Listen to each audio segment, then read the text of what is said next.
Hi, I'm William Tenholder. I've been playing for over 50 years, and I've played thousands of games, won thousands internationally, and now I'd like to show you an amazing H-pawn game, the flying H-pawn.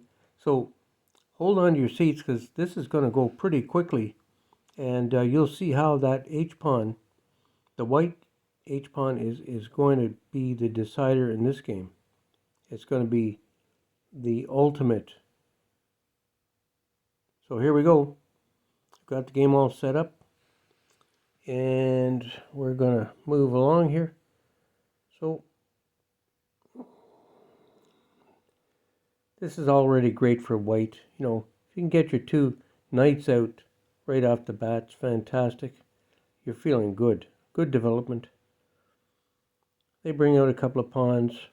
We're way ahead now, in my opinion. So let's just oppose the queen pawn. Pin on the knight, that's no big deal. Use the bishop as a backup. They come out with the knight again. It's not a big deal at this point. No need to worry about it, but it is a chance to promote the H-pawn. Well, in this case, I'm kicking the bishop out first. So the bishop takes knight, no problem.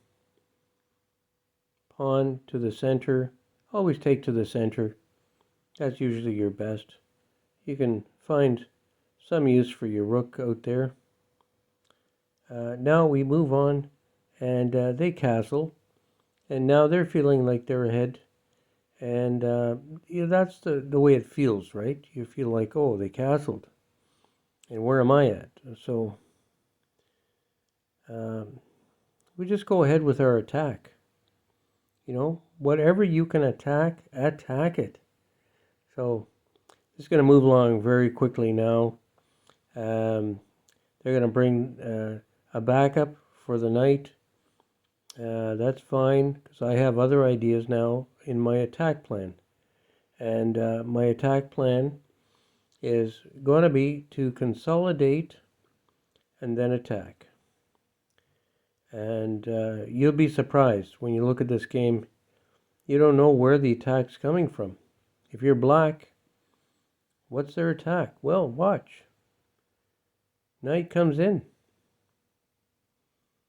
The other knight, black knight, comes in, all in the center.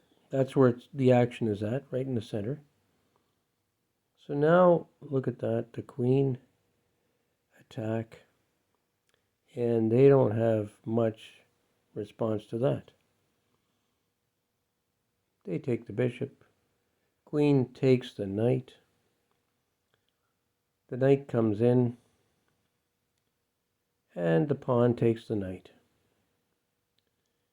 So it's very simple chess at this point. I'm not sure why they played the pawn out there. They don't really have a good reason to do that. They don't want the bishop to come in, I guess. So now we move along, and we get to the real attack. And you're always thinking when you're playing, how can I end this game in a quick manner? And so you're always looking at, okay, that king position without the knight. I mean, the king's a sitting duck, really. Look at that. The bishop's blocked in, queen's blocked in. I mean, that's just a sitting target. You want to attack. So what are we going to do? Well, first, they move their pawn out because they don't want to endure an attack from the bishop. But now the queen finds a nice, easy spot to sit in. They can't do anything about it. Okay. Queen has control here and deep into the territory. So they try a queenside attack with b5. Now this is the running H-pawn, and it goes so fast if you blink you'll miss it. they simply moved their bishop out. Look at that. h5, this pawn is running. And if they don't catch it, now they're in a bad position because the queen has them all blocked in.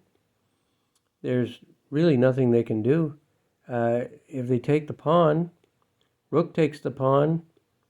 That's looking like checkmate. So they try to ignore it and create their own attack. But this is deadly. Now the h-pawn has flown up the side of the board, and this is going to be unstoppable. This is checkmate. Nothing they can do about it. So, you just have to always watch that flying h-pawn coming up the side. You have to be ready to deal with that. And so, I'm very happy with this result. Of course, it was a great checkmate using the pawn for the queen checkmate. I hope you enjoy your chess and really have a wonderful evening.